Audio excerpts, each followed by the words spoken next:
Assalamualaikum warahmatullahi wabarakatuh. Kita berdua akan kasih fakta-fakta seputar Idul Adha, mulai dari sejarah, syarat untuk berkurban, hingga makna dari Idul Adha itu sendiri. Sebelum lanjut ke videonya, jangan lupa subscribe, comment, and like YouTube channel suara.com. Bagi kalian yang belum tahu, Hari Raya Idul Adha merupakan hari raya umat Islam untuk memperingati ketika peristiwa Nabi Ibrahim bersedia mengorbankan putranya kepada Allah Subhanahu wa Ta'ala. Kemudian sembelihannya itu diganti oleh Allah dengan seekor domba. Selain itu, Hari Raya Idul Adha juga dikenal Hari Raya Haji, di mana kaum muslimin sedang menunaikan haji yang utama, yaitu wukuf di Arafah. Untuk hukum berkurban sendiri nih netizen, disyariatkan kepada orang yang mampu. Adapun yang tidak mampu tidak disyariatkan untuk berkurban. Bahkan merekalah yang berhak menerima daging kurban. Nah, berikut ini syarat disyariatkan kurban bagi orang yang berkurban. Yang pertama, beragama Islam. Yang kedua, balik dan berakal. Yang ketiga, mampu. Jadi, kalian bisa langsung ikut berkurban bila sudah memenuhi syarat-syarat yang tadi sudah disebutkan.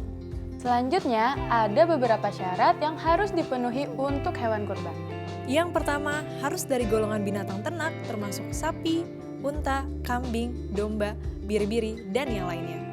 Yang kedua, hewan yang dikurbankan mencapai usia tertentu yang telah disyariatkan. Sani dari unta yang berumur 5 tahun, sani dari sapi yang berumur 2 tahun, sani dari kambing yang berumur 1 tahun, sedangkan jazaah dari kambing yang berumur setengah tahun. Yang ketiga, hewan kurban harus selamat dari cacat yang menjadikannya tidak boleh dijadikan hewan kurban, yaitu ada 4 hal. Matanya buta sebelah, hewannya sakit, hewannya pincang, dan hewan yang sangat kurus.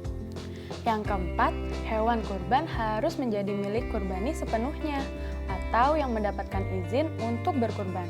Tidak sah berkurban dengan hewan yang bukan miliknya. Yang kelima, hewan tersebut tidak berkaitan dengan hak orang lain dan tidak sah berkurban dengan harta yang digadaikan. Dan yang keenam, disembelih pada waktu yang telah ditentukan oleh syariat, yaitu mulai setelah sholat Idul Adha sampai terbenamnya matahari pada tanggal 13 Zulhijjah. Tadi kan kita udah ngebahas tentang sejarah dan juga syarat untuk berkurban. Nah, ini dia makna yang dapat kita ambil dari pelaksanaan Idul Adha.